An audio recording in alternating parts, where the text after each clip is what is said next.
ये बस्ती का गांव, कौन सा गांव है जी? कन्हौली। कन्हौली गांव में शूटिंग चल रहा है बड़की माई का। और अभी हम लोग रेस्ट कर रहे हैं, शूटिंग नहीं है तो गांव घूम रहे हैं। गांव में ये देखिए, ये सरसों की खेती है और इधर देखिए, इधर भी सरसों की खेती है। वहाँ पे गेहूं की खेती है। फिर इधर कौन सा है? रहर, मसूर।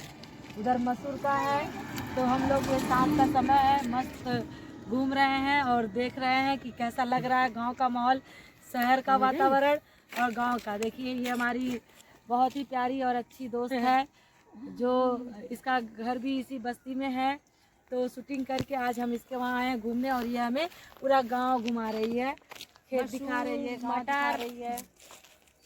ये सरसों के खेत कभी देखे नहीं थे, वो दिखाया, गेहूं, हर चीज दिखाया, पूरा गांव घुमा रही है। और ये एक बहन ये साइकिल चला रही है जो इसकी दोस्त है।